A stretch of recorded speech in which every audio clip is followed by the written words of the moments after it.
동물농장 7. 오늘은 비가 오고 또 어떤 질병 때문에 조금 사람들이 마음이 편안하지 않네요. 자, 이 동물농장의 세계에는 어떤 일이 벌어졌는지 들어가 볼까요? 7. 혹독한 겨울이었다. 바람이 세차게 불고 나면 이어 눈과 진눈깨비가 쏟아졌고 단단한 얼음은 2월 중순이 되어도 녹지 않았다. 동물들은 풍차 재건에 온 정성을 쏟았다. 바깥 세계가 지켜보고 있고 풍차가 제때 완공되지 않으면 동물농장을 시기하는 인간들이 거부라는 듯 즐거운 환성을 울리게 될 것임을 그들은 잘 알고 있었기 때문이다. 앙심을 품은 인간들은 스노볼이 풍차를 무너뜨린다는 걸 일부러 믿지 않는 척하면서 풍차가 무너진 건 벽을 너무 얇게 쌓아 올렸기 때문이라고 말하고 다녔다. 그게 사실이 아니란 걸 동물들은 알고 있었다. 하지만 동물들은 지난번 18인치였던 벽면 두께를 이번엔 3피트로 늘리기로 했다. 이는 돌이 그만큼 더 많이 들어가야 한다는 얘기이기도 했다. 채석장에는 눈더미가 쌓여 한동안 아무 일도 할 수 없었다. 건조하고 추운 날씨에도 불구하고 약간의 진척이 있었지만 겨울철 공사는 가혹한 것이었고 동물들은 이전처럼 그 일에 대해 넘치는 희망을 가질 수가 없었다. 그들은 늘 추웠고 늘 배가 고팠다. 복수와 클로버만이 용기를 잃지 않고 있었다. 스킬러가 봉사의 기쁨과 노동의 존엄성에 대해 찬란한 연설을 했지만 다른 동물들은 그 연설보다는 복수의 엄청난 힘과 내가 더 열심히 한다. 그런 그의 줄기찬 슬로건에서 더 큰 힘을 얻었다. 1월이 되자 식량은 바닥나기 시작했다. 옥수수 분배량은 크게 줄었고 이를 보충하기 위해 감자를 더 나눠준다는 발표가 있었다. 그러나 알고 보니 감자는 구덩이 흙을 충분히 덮지 않아 거의 모두 얼어빠진 상태였다. 감자들은 물렁물렁 색이 변하고 그나마 추려서 먹을 만한 것은 겨우 몇 개뿐이었다. 동물들은 몇 날 며칠 여물과 사탕무만 먹고 지낼 때도 있었다. 굶주림이 빤히 그들을 노려보고 있는 것 같았다. 그러나 농장의 이런 사정은 바깥 세계가 알지 못하게 감출 필요가 있었다. 풍차 붕괴 소식에 힘을 얻은 인간들은 동물농장에 대한 거짓말을 새로 지어 퍼뜨리기 시작했다. 다시 한번 그들은 농장 동물들이 지금 굶주림과 질병으로 죽어가고 있고 싸움질은 그칠 날 없고 서로 잡아먹고 어린 것들을 죽여서 먹는 일이 벌어지고 있다는 등의 이야기를 지어냈다. 나폴레옹은 농장의 식량 사정이 외부에 알려질 경우 어떤 나쁜 결과가 올지 잘 알고 있었기 때문에 중개인 펌퍼시를 이용해 반대 인상을 퍼뜨리기로 작정했다. 동물들은 매주 월요일에 한 번씩 농장을 방문하는 휘퍼시와는 지금까지 접촉이 거의 없거나 거의 없는 편이었다. 전혀 없거나 거의 없는 편이었다. 그러나 지금은 동물 대개 양 몇 마리가 선발되어 휘퍼시가 듣는 자리에서 어쩌다 우연히 나온 말이냐, 요새 식량 분배량이 늘었어 라고 이야기하라는 지시가 있었다. 또 나폴레옹은 거의 텅텅 빈 광의 식량통들을 모래로 가득 채우고 그 위에 아직 조금 남아있는 알곡과 옥수수 가루를 살짝 덮어두라고 명령했다. 나폴레옹은 적당한 구실로 험퍼시를 광에 데리고 가서 식량이 가득 담긴 통들을 볼 수 있게 했다. 험퍼시는 속아 넘어갔고 동물농장에 식량기금 같은 것은 없다고 외부에 계속 알렸다. 그렇지만 1월 말이 되어가자 곡물을 어디서 더 구입해오지 않으면 안 된다는 사실이 명백해졌다. 이 무렵 나폴레옹은 공개석상에는 좀채 나타나지 않고 본체에 틀어박혀 지냈다. 험상궂은 개들이 본체의 문이란 문은 모두 지키고 서 있었다. 모처럼 나폴레옹이 집 밖으로 나올 때는 개 6마리의 호의를 받았는데 그 모습은 꼭 무슨 의식을 치르기 위한 행차 같아 보였다. 개들은 그를 바싹 에워싸고 호위하면서 누구든 가까이 접근하면 으르렁거렸다. 나폴레옹은 일요일 아침에 모임에도 자주 불참했고 누구 다른 돼지 대개는 스콜러를 시켜 명령을 전달했다. 어느 일요일 아침 스콜러는 때마침 알을 낳으러 들어온 암탉들에게 달걀을 모두 내놓아야 한다고 발표했다. 나폴레옹이 횡퍼를 통해 주당 달걀 400개씩을 팔기로 계약한 것이다. 그 달걀값이면 농장 형편이 풀릴 여름까지 충분한 알곡과 가루를 구입할 수 있을 것이다. 그러나 그 발표를 들은 암탉들이 소리를 지르며 대들었다. 암탉들은 달걀 헌납이 필요하게 될지도 모른다는 말을 일찍 들은 데가 있긴 했지만 정말로 그런 사태가 벌어지리라고는 생각치 않았던 것이다. 암탉들은 봄철의 병아리 부화 시기에 맞추어 품을 부화 시기에 맞춰 품을 알들을 이제 막 모으고 있던 참이었다. 그런데 지금 그 알들을 앗아간다는 건 병아리 살해 행위라고 그들은 항의했다.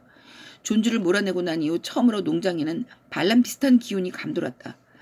나폴레옹의 요구를 물리치기 위해 암탉들은 3마리의 젊은 블랙 미노카 암탉들의 지휘 아래 결연히 행동했다. 그들의 저항 방법은 석가래로 날아올라가 거기서 알을 낳는 것이었다. 그러면 알들은 석가래에서 바닥으로 떨어져 산산이 깨어졌다. 나폴레옹은 신속하게 그리고 사정없이 이에 대응했다. 그는 암탉들의 일당 식량 분배를 중지시키도록 명령하고 어느 동물이건 암탉들에게 옥수수 한 알이라도 주었다가는 죽음을 면치 못할 것이라고 선포했다. 개들이 이 명령의 준수 여부를 감시했다. 암탉들은 닷새를 버티다 마침내 항복하고 닭장으로 되돌아갔다. 그 사이 암탉 9마리가 죽었다. 죽은 닭들은 과수원에 묻혔는데 그들은 콕시디아중이라는 병에 걸려 죽은 것으로 발표되었다. 휜퍼는 이번 사건에 대해 아무 얘기도 들은 바 없었고 달걀은 계약대로 그의 손에 넘겨졌다. 식품점에 유괴 마차 한 대가 일주일에 한 번씩 농장에 와서 달걀들을 실어왔다. 유괴 마차? 뚜껑 없는 마차? 그 사이 스노볼의 행적은 눈에 띄지 않았다. 들리는 소문으로는 그가 인근의 폭스우드 농장이나 핀치필드 농장에 숨어 있다는 것이다. 이 무렵 나폴레옹과 이들 두 이웃 농장 주민들 관계는 전보다 약간 나아진 편이었다.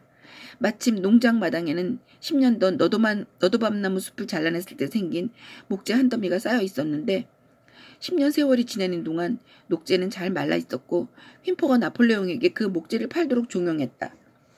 이웃 농장주들인 필킹턴과 플레데릭이 그 목재를 몹시 사고 싶어 한다는 얘기였다.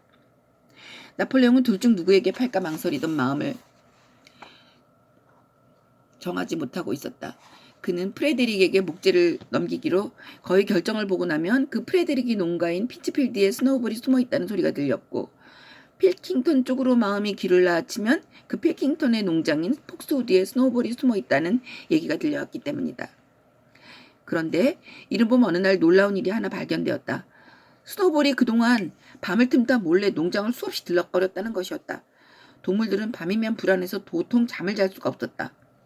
매일 밤 스노우볼이 어둠을 타고 농장에 들어와 옥수수를 훔치고 우유통을 엎고 달걀을 깨뜨리고 묘판을 짓밟고 과수나무 껍질을 이빨로 물어뜯는다는 얘기였다. 모든 잘못된 일이 생기면 모두 스노우볼이 그랬다 이게 되었다. 창문이 깨지거나 배수구가 막혀도 꼭 누군가 나서서 지난밤 스노우볼이 들어와서 그랬어 라고 말했다. 광 열쇠를 잃어버렸을 때도 온 농장은 스노우볼이 열쇠를 우물에 던져 넣었다고 확신했다. 그 열쇠는 나중에 식량가루를 담아둔 자루 밑에서 발견되었지만 희한하게도 동물들은 스노우볼이 열쇠를 우물에 던졌다는 얘기를 여전히 믿고 있었다. 암소들은 스노우볼이 외양간으로 숨어들어 잠든 암소들의 젖을 짰다고 이구동성으로 주장했다. 그의 겨울 여러 가지 말썽을 피우던 쥐들이 실인즉 스노우볼의 동맹이라는 얘기도 나왔다. 나폴레옹은 스노우볼의 행위를 전면 조사한다고 선포했다. 그는 농장의 모든 건물과 축사들을 자세히 조사하며 개들을 거느리고 시찰에 나섰다. 다른 동물들은 불경스럽지 않게 일정한 거리를 두고 그 뒤를 따랐다. 나폴레옹은 몇 발짝 걷다가는 멈춰서서 스노우볼의 발자국 흔적이 있나 없나 땅 냄새를 맡았다. 냄새로 알 수 있어 라고 그는 말했다. 헛간, 외양간, 닭장, 채소밭 할 것 없이 그는 농장 구석구석을 냄새 맡았고 가는 데서마다 스노우볼의 흔적을 발견했다. 그는 코를 땅에 대고 몇 번 깊숙이 냄새를 맡아보다가 스노우볼이야. 그가 아직도 왔다 갔어. 여기도 왔다 갔어. 분명 이건 그자의 냄새야. 하고 큰 소리를 질러대곤 했다. 그의 입에서 스노우볼이란 이름이 튀어나올 때마다 개들은 이빨을 드러내고 등골을 오싹하게 하는 소리로 그르렁거렸다.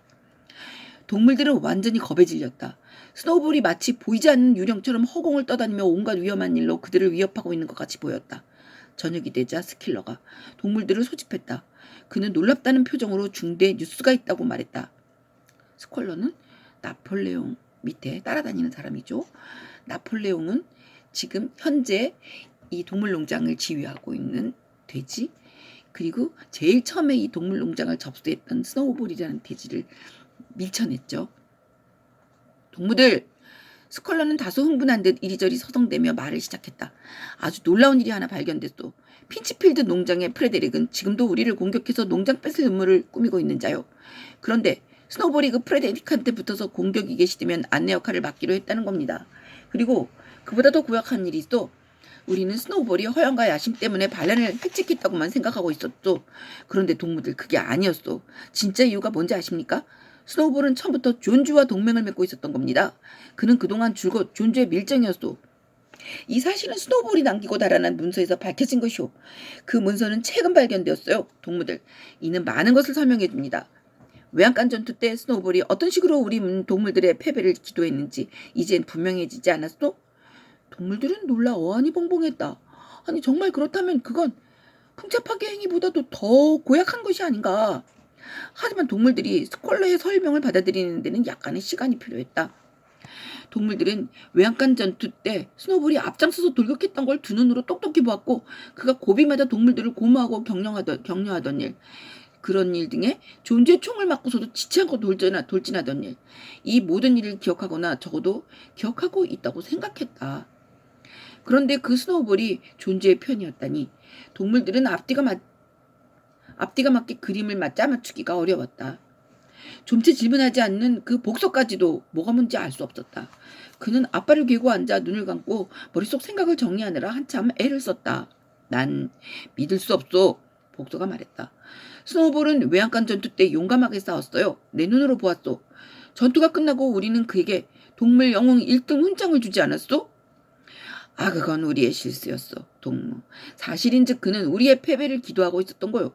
이건 사실 그가 남긴 비밀 문서에 모두 적혀 있는 사실이고 이제 우리는 진실을 알게 되었어. 하지만 그는 부상까지 당하지 않았던가요? 복서가 다시 말했다. 우린 그가 피를 흘리며 돌진하는 걸 보았소. 그것도 서로 짜고 한 짓이야. 스콜러가 큰 소리로 말했다. 총알은 스노우볼의 등을 살짝 스치고 지나갔을 뿐이요. 그게 다 짜고 한 일이란 건 스노우볼 자신의 문서에 적혀 있어. 동무가 읽을 수 있다면 그 문서를 보여줄 수 있어. 결정적인 순간에 후퇴 신호를 보내고 싸움터를 적에게 넘겨주자는 것이 그의 음모였어. 그가 성공할 뻔했죠. 아니, 우리의 영웅적 지도자 나폴레옹 동무가 아니었다면 스노우볼의 음모는 성공했을 겁니다. 존재 일당이 마당으로 들어왔을 때 스노우볼이 갑자기 돌아서 달아났고 많은 동물들이 뒤따라 도망쳤던 걸 여러분들은 기억하지 않나요? 그리고 바로 그 순간 나폴레옹 동무가 달려나와 인간들에게 죽음을 하고 외치며 존재의 다리에 이빨을 박아 넣었던 것이오. 그것을 여러분이 기억하고 있지 않소? 스콜러는 좌우로 깡충깡충 뛰어다니며 말했다. 그가 당시의 전투 장면을 아주 생생하게 묘사하자 동물들은 정말 그랬던 것 같은 생각이 들었다. 어쨌거나 그날 전투의 결정적인 순간에 스노우볼이 되돌아 달아났다는 건 그들도 기억하는 일이었다. 그러나 복서는 여전히 마음이 개운치 않았다. 난 스노우볼이 처음부터 반역자였다고는 생각치 않아요. 그 후에 그가 한 것은 어떨지 모르지만 외양간 전투 때의 그는 좋은 동무였어. 우리의 지도자 나폴레옹 동무께서는 하고 스콜러는 아주 큰 소리로 천천히 그러나 단호하게 말했다. 스노우볼이 처음부터 존주의 첩자였고 동물들의 반란이 계획되기 전부터 첩자 노릇을 했다고 단언하셨소. 그래요. 단언적으로 그렇게 말씀하셨소. 아, 그렇다면 얘기가 다르지. 나폴레옹 동무가 그렇다고 하면 그건 틀림없는 일이야. 복서가 말했다. 동무는 참으로 진정한 정신의 소유자요. 스콜러는 복서를 추워주었지만 그의 반짝거리는 작은 눈이 퍽 험악한 시선을 복서에게 던지고 있다는 걸 알 수 있었다. 그는 돌아서 나가려다 말고 인상적인 몇 마디를 덧붙였다. 나는 우리 농장 동물들이 모두 눈을 크게 뜨고 있으리라고 경고하는 바요. 이 순간에도 스노우볼의 첩자들이 우리들 중에 숨어 있다는 걸 우린 알고 있어요. 그로부터 나흘 후 나폴레옹은 오후 늦지막이 모든 동물들에게 집합 명령을 내렸다. 동물들이 모두 모이자 나폴레옹은 메달 2개를 달고 그는 동물영웅 1등 훈장과 동물영웅 2등 훈장을 최근 자기 자신에게 수여했는데 그 본체에서 나타났다. 누가? 나폴레옹이. 뭐를 달고?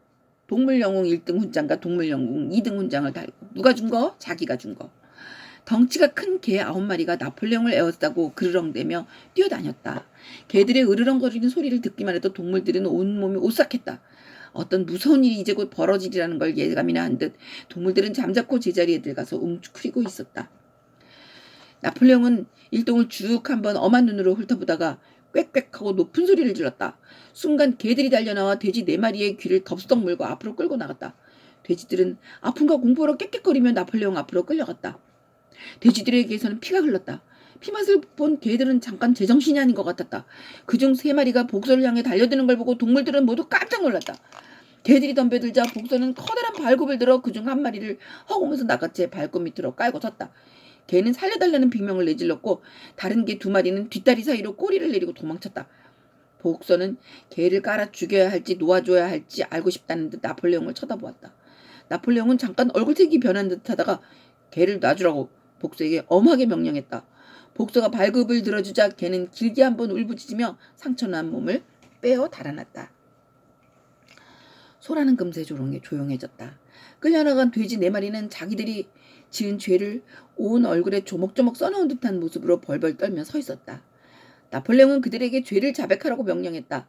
그들은 나폴레옹이 일요일 회의를 폐지한다고 했을 때 항의하고 나섰던 바로 그 돼지들이었다. 어서 말해! 라는 명령이 떨어질 필요도 없었다.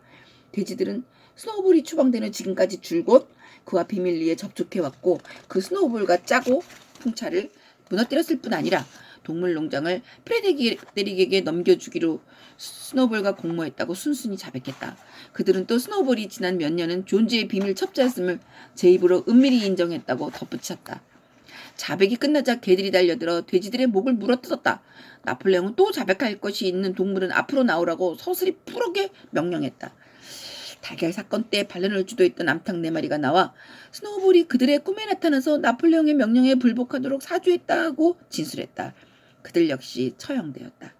그러자 이번에는 거위 1마리가 나와서 자신이 작년 추수 때 옥수수 이삭 6개를 훔쳐 밤에 먹어치웠다고 자백했다.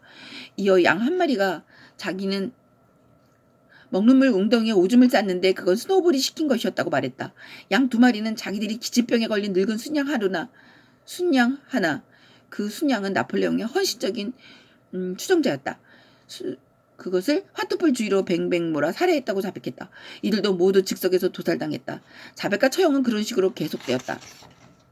나폴레옹의 발 앞에는 죽은 동물들의 시체가 쌓이고 존주 축출 이후 처음으로 농장에는 피냄새가 진동했다. 처형이 끝나자 돼지와 개들을 제외한 나머지 남은 동물들은 한 덩어리가 되어 마당을 빠져나갔다. 그들이 받은 충격은 컸고 기분은 비참했다. 그들은 스노우볼과 한패가 된 동물들의 반역이 더 충격적인 것인지 아니면 방금 목격한 참혹한 보복이 더 충격적인 것인지 알 수 없었다. 과거 존수 시절에도 이에 못지않게 끔찍한 도살 장면들이 자주 있었지만 오늘 사건들은 동물들 사이에서 일어난 것이었기 때문에 그들에게는 훨씬 더 고약스러워 보였다. 존치가 쫓겨나고 지금까지 농장에서는 어떤 동물도 다른 동물을 죽이지는 않았다. 쥐 한 마리도 살해된 적이 없었다. 동물들은 풍차 공사가 반쯤 진행된 작은 둔덕으로 향했다. 거기서 그들은 마치 서로 따뜻한 온기를 얻기 위해 둘러앉듯 일제히 한 곳에 웅크리고 앉았다. 클로버, 뮤리엘, 벤자민, 암소와 양들, 농장의 모든 거위와 암탉들, 그 모두가 고양이만 보이지 않았다. 그녀는 나폴레옹이 집행 명령이 있기 직전 갑자기 어디로 사라지고 없었다. 한동안 아무도 말이 없었다. 복서만이 혼자 서 있었다. 그는 길고 검은 꼬리를 허리 쪽으로 휘두르며 이따금 놀라움을 금할 수 없다는 듯 작은 소리로 힝힝거리면서 이리저리 서성대고 있었다. 한참 만에 그가 말문을 열었다. 정말 모를 일이야. 이런 일이 우리 농장에서 일어나다니. 우리 자신이 뭔가 잘못돼 있어. 내 생각으론 더 열심히 일하는 것만이 해결책인 것 같아. 지금부터 난 아침에 1시간 먼저 일어나야겠어. 그러면서 그는 육중한 걸음으로 채석장을 향했다. 거기서 그는 연거푸 2~3분의 돌을 실어 풍차 공사장으로 나르고 나서 눈을 붙이기 위해 마구간으로 들어갔다. 동물들은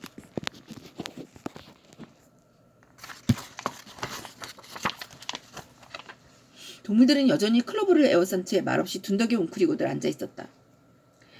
그들이 앉아있는 둔덕에서는 그 일대의 넓은 시골 풍경이 내려다보였다. 농장도 거의 한눈에 들어왔다. 횡길로 뻗은 기다란 목초지, 꼴밭, 잡목림. 나는 이게 지금 아주 재밌는데 이거 중단하고 빨리 가서 핸드폰 충전기를 가지고 와야지. 복서가 이 충직한 말 복서는 어떻게 되려나. 한참 얘기가 재밌는데 이거 충전기는 어디에 있는 거지? 충전기 내가 들고 갔나? 어떻게 닫으면 판은 여기 있는데 복서가 다음 얘기가 이 고약한 나폴레옹을 어떻게 처치해야 할 텐데 동물들이 속아 넘어가고 있는데 이걸 어떻게 하면 좋아. 참나.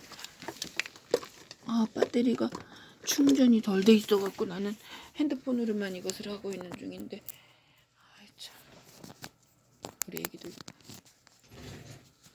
이거 이렇게 해놓고 이게 가능한가? 가능하지 않은가? 그러면 나는 이걸 읽어야 하기 때문에 어떻게 해야지 되나? 준비성이 없어.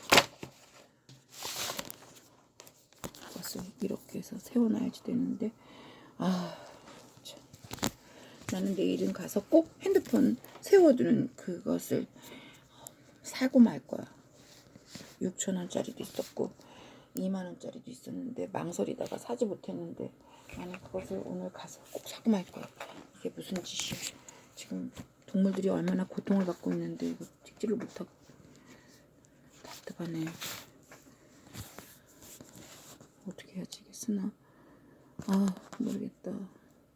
난 이 다음이 너무 궁금하기 때문에 그냥 이렇게 놔두고 어떻게 해야지 이게 보일까? 할 수 없어. 어떻게 해야지 될지 알 수가 없어. 이것을 꼭 볼 필요는 없으니까 그냥 읽을 거야. 정말 모를 일이야. 이런 일이 우리 농장에서 일어나다니. 우리 자신이 뭔가 잘못돼 있어. 내 생각으론 더 열심히 일하는 것만이 해결책인 것 같아. 지금부터 난 아침에 1시간 먼저 일어나야겠어. 하고 누가 말했냐면은 그 충직한 말 이름이 뭐야? 생각이 안 나네. 히힝거리던 그 말.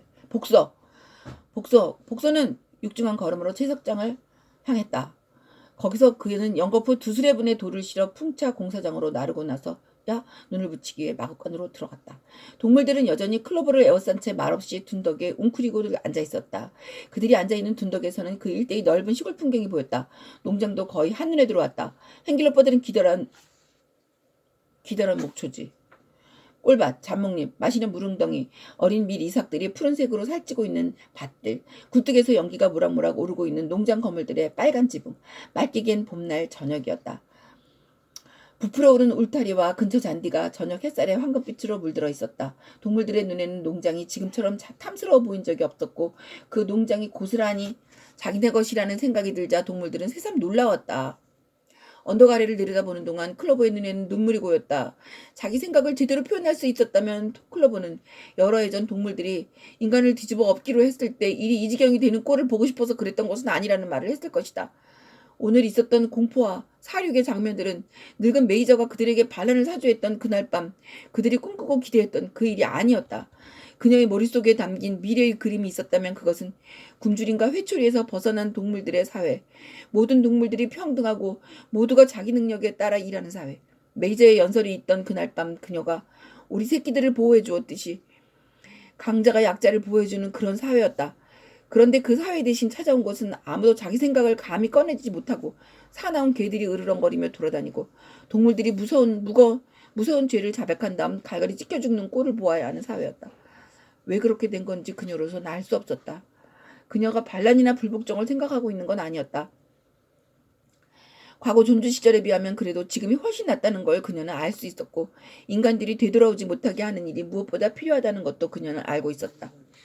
무슨 일이 있어도 그녀는 여전히 이 동물농장에 충성하고 열심히 일하고 주어진 명령을 수행하고 나폴레옹의 영도를 받아들일 것이었다. 하지만 그녀를 비롯해서 농장의 동물들이 바랐던 것은 오늘 같은 날이 아니었다. 그런 일이 아니었고 허리가 휘게 일한 것도 이런 날을 위해서가 아니었다.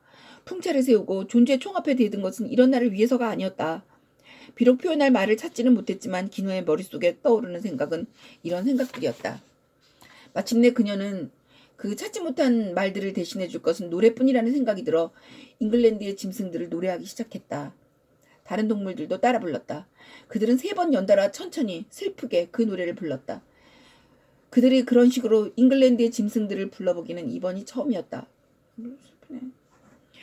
3번째 연창이 막 끝났을 때 스콜러는 개 2마리를 거느리고 뭔가 중요한 일이 있다는 듯 그들 쪽으로 다가왔다. 그는 나폴레옹 동무의 특별 포고에 따라 잉글랜드의 짐승들, 이 노래는 그날로 폐지된다고 말했다. 지금부터 그 노래를 부르는 건 금지된다는 것이다. 동물들은 놀랐다. 아니, 왜 금지시키는 거죠? 염소 뮤리엘이 물었다. 그 노래는 이제 더 이상 필요하지 않아요, 동무들. 스킬러가 딱딱한 어조로 말했다. 잉글랜드의 짐승들은 반란 때의 노래였어. 그러나 반란은 이제 완수됐어. 오늘 오후 반역자들을 처단한 것이 최종 행동이요. 우리는 안팎의 적들을 모두 패퇴시켰소. 잉글랜드의 짐승들! 이 노래에서 우리는 미래의 좋은 사회에 대한 동경을 표현했더랬소. 그러나 그 사회는 성취됐소. 따라서 그 노래는 이제 어떤 목적도 갖고 있지 않아요. 법을 먹고는 있었지만 몇몇 동물들은 항의를 제기하고 싶은 심정이었다. 그러나 바로 그 순간 양들이 또 그 네 발은 좋고 두 발은 나쁘다. 이것을 수분간 외쳐댔고 그 통해 토론할 시간은 없었다. 그렇게 해서 잉글랜드의 짐승들 이 노래는 그날 이후 들리지 않게 되었다. 그 대신 실쓰는 돼지 미니무스가 다른 노래를 하나 작곡했는데 이런 것이었다. 동물농장이여 동물농장이여 나는 그대에게 해를 입히지 않으리. 매주 일요일 아침 깃발개양이 끝나면 동물들은 그 새 노래를 불렀다. 그러나 동물들이 보기엔 새 노래가 가사나 곡조가 모두 잉글랜드의 짐승들만 못한 것 같았다.